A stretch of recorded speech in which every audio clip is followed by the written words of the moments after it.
Hi viewers, రీసెంట్గా హైదరాబాద్లో house shift అయ్యాము. ప్యూరిఫైయర్ వాళ్ళు 2 డేస్గా రాకపోయేసరికి నేను ఒక క్యాన్ తీసుకున్నాను బయట. ఇంటికి వచ్చాక చూస్తే మొత్తం లోపల పాచి ఉండిపోయింది. ఇలాంటి వాటర్ కానీ తాగితే త్వరగా అయిపోతాం. తీసుకెళ్తున్నాను షాప్ వాడితో గొడవ పెట్టుకోవడానికి. ఇది వాడిది కిరాణా షాపు. ఇది ప్రగతి నగర్లో ఉంది. వాటర్ ఎక్కడ తెచ్చారు? ఇతనే ఓనరు. వాటర్ ఇది తాగితే చావడానికి బతకడానికి. వాటర్ ఎక్కడ పెట్టారు? ఎన్ని రోజులు వాటర్ అవి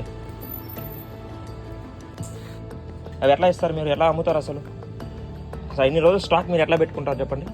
స్టాక్ పెట్టలేదు మరి అదంతా ఏంటది? పాచి ఏంటది? ఎలా తాగాలి అది? మరి మీరు చెప్పాలి కదా నాకు.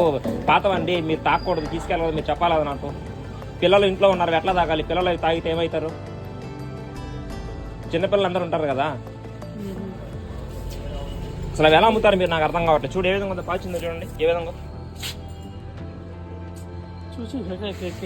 గమనించాలి కదా. ఎన్ని రోజుల నుంచి వాటర్ వస్తున్నాయి, అవి తాగచ్చా లేదా, అవి ఎక్కడి నుంచి వస్తున్నాయి కనీసం గమనించాలి కదా.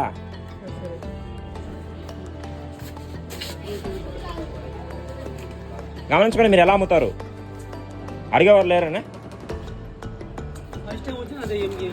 ఫస్ట్ టైం కాదన్నా, మీరు చెక్ చేయాలి ఫస్ట్. ఏదైనా ఒక ప్రోడక్ట్ మీరు అమ్మేటప్పుడు అది ఎక్స్పైర్ అయిందా లేదా, వాడచ్చా లేదా, అమ్మచ్చా లేదా అని మీరు ఫస్ట్ చూసుకొని మీరు అమ్మాలి ఏదైనా సరే.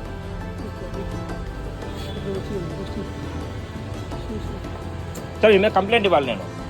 ఈ విధంగా ఇలాంటి వాటర్ ఇవి తాగితే ఇంకా ఏమైపోవాలి? చూడు పాచి ఏ విధంగా ఉందో. క్యాన్ ఎక్కువ రోజులు ఉన్నా సరే మీరు కొనేటప్పుడు క్యాన్ క్లీన్ చేయించి వాటర్ క్లీన్ చేసి అమ్మాలి. ₹1 ఎక్స్ట్రాగానే తీసుకోండి. ఈ విధంగా ఉంది వాటర్. దీని ఎలా దాకా చూడండి. అలా చూసినా సరే. వాటర్ పడేయడానికి తీసుకెళ్తున్నారు. బయట మీరు వాటర్ తాగేటప్పుడు తీసుకునేటప్పుడు జాగ్రత్తగా గమనించండి. అందరినీ ప్రశ్నించండి.